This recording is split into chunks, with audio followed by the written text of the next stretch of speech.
پیر صاحب تھے، جب وہ دیکھتے تھے کہ مریدوں میں دنیا داری زیادہ پھیل رہی ہے تو مریدوں کو آزماتے تھے۔ ایک ان کا بڑا دیوانہ مرید تھا، رات دن صبح شام انہی کے ساتھ رہتا تھا، چلتے پھرتے کبھی چھوڑتا ہی نہیں تھا۔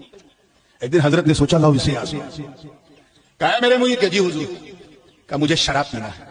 پیر صاحب کیا بول رہے ہیں مجھے I want to drink the wine۔ آج کیا ہے مولانا صاحب استغفر اللہ اتنا پڑھتے کہ پتہ نہیں کیا ہو جاتا۔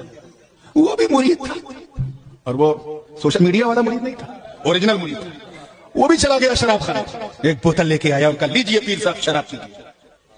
اب پیر صاحب تو آزما رہے ہیں، پیر صاحب نے ڈھکن کھولا، تھوڑی دیر پتہ نہیں کیا خاموش رہ، بوتل کو منہ سے لگایا اور گڑ گڑ گڑ گڑ گڑ گڑ گڑ آدھی بوتل ختم کر دی۔ وہ پیر صاحب نے پی کر کے جیسے ہی آدھی بوتل کیا، مرید سے پوچھا شراب پینا حرام؟ کہا حضور حرام ہے۔ تو حرام کام کرنے والا فاسق ہوتا ہے کہ نہیں؟ کہا حضور فاسق ہوتا ہے۔ کہا فاسق کی تعظیم جائز ہے کہ حرام؟ کہ نہیں بالکل حرام ہے، ناجائز ہے۔ تو کہا جب فاسق کی تعظیم حرام تو میری تعظیم بھی حرام، تو پھر میں تیرا پیر نہیں رہا، جا کہیں اور مرید ہو۔ وہ بھی مرید تھا۔